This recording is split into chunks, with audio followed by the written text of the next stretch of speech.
Hi, I'm Sherwin, and welcome to In Character. This episode is going to play into my area of expertise. For those of you who know me, or do not know me, I'm a fan of Tokusatsu. Basically, live-action Japanese shows which fall under the genres of sci-fi and fantasy. In some cases, it ranges from giant monsters to grown-ups in spandex beating the crap out of weakly monsters. In the case of this particular episode, we're talking about Kaizoku Sentai Gokaiger's very own Captain Marvelous. Gokaigers!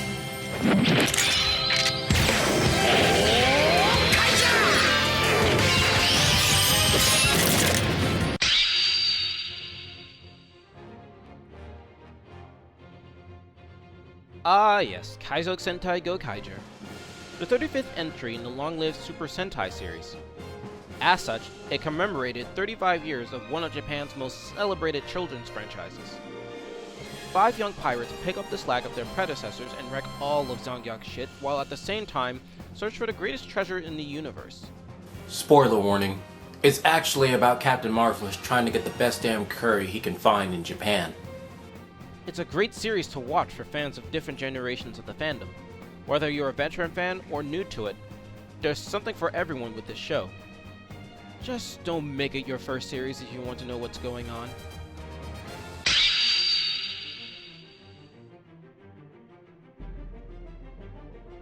Captain Marvelous' story is practically one of the most in-depth backstories that Super Sentai has had. Trust me on this one. But then again, it's going to be really hard trying to point out his history without sounding like a complete moron. Well, here it goes. Captain I. M. Marvelous was born in... Oh wait, that's not his real info? Shit. Marvelous's origins are not fully addressed in the series. However, the closest we get to it is this. According to the Gokaiger and Gavon crossover movie, he was a stowaway in the ship that was attacked by Zangyak forces. Also in the ship was seasoned Retsu Ichijo, the first on-screen Gavon, who encouraged him to grow a set and jump towards the future. Oh wow, how original. It's not like it came from a theme song or anything. As he got older, he chose a life of adventure and intergalactic piracy, traveling from planet to planet, fighting anyone in his path and looting treasure. His life would start to shift when he met Tuxedo Mask. Yamcha. No, I'm sorry, I meant Saint Seiya! God damn it! No. GokaiRed. The embodiment of all heroes getting the most screen time and groupie sex encourages our protagonist to go the Malcolm X route and reach for one's dreams. This arouses Marvelous's curiosity, prompting him to join GokaiRed in the Gokai Galleon to search for the Ranger Keys, powerful trinkets containing the powers and properties of the Super Sentai heroes. More on that later. They are later joined by Basco Tojolokia, who ends up giving them the Benedict Arnold treatment and tries to get the ultimate treasure for himself. Before Yamcha draws his last breath, he gives the remaining keys, Galleon, and Navi the parrot to Marvelous, resulting in his being Akka's successor as captain. Thus Marvelous is forced to travel alone, until he decides to form a pirate brigade of his own. First on the menu is former Zangyak cadet Joe Gibkin. Next is intergalactic refugee Luca Milfi. Then the awkward and comical Don Doc Dogoyer, the former princess Ahim B. Famil, and eventually Gai Ikari, the otaku pirate from Earth. Together, they formed a 6-person pirate brigade, Gokaiger.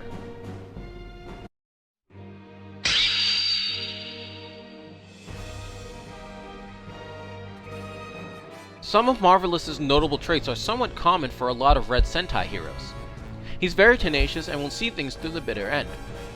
He's not your average Sentai hero, however, as he tends to make the first move rather than the other way around when it pertains to dealing with his aggressors. He's bold and sincere in his actions, not willing to bite his tongue for anyone and anything. He has a strong sense of justice and is a good judge of character. Of course, like most shonen heroes, his shoot first, ask questions later attitude can get him into serious trouble, and on rare occasions, even with his teammates. Speaking of, he can be a bit protective of his team and overlook the fact that they're just as resolved as he is. He can be a bit of an asshole sometimes as well, if not brash, but he has a good heart.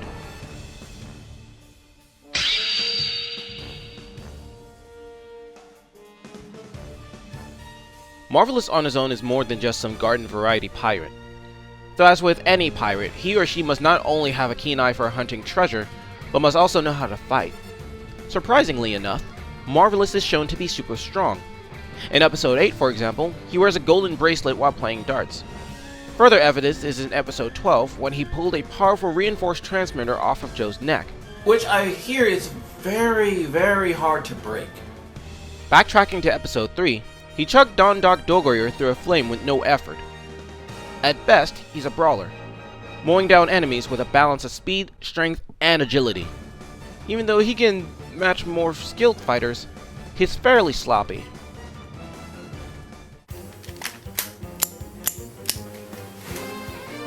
Gokai change!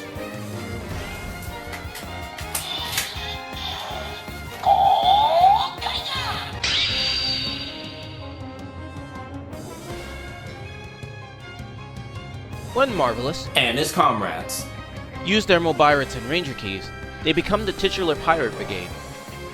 The Gokaiger suits, like any super suit or body enhancer, increases one's abilities and stats exponentially.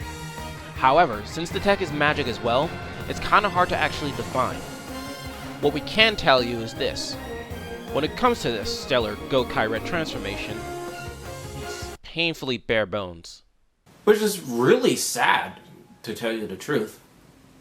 All it is in terms of base artillery is a musket and a pirate saber, which sucks. Don't get me wrong, I love the weapon designs and all, but it sucks to know that they don't have weapons unique to them. Aside from the Galleon Buster and the other stuff, they're limited to their sidearms. Guy seems to be the only character with a weapon unique to him. To make up for their limited base arsenal, the Gokaigers use their access to their predecessors' powers compressed in these powerful trinkets called Ranger Keys.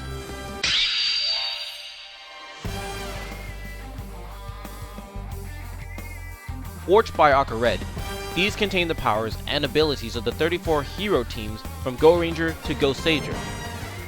To access the full extent of their powers, they have to get their senpais to notice them. What? That's the premise of their series? You gotta be shitting me. I mean, you're serious, right? Like, hey, is that the premise of the series?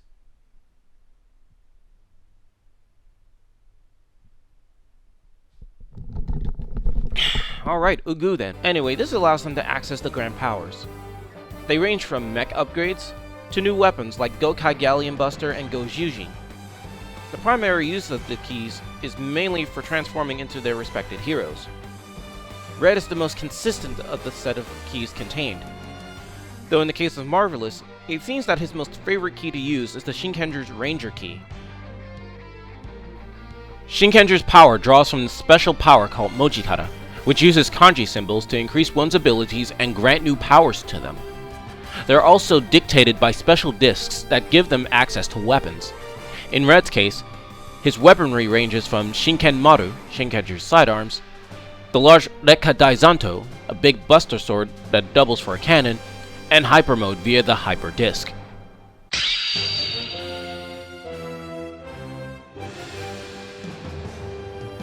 Marvelous truly lives up to his name.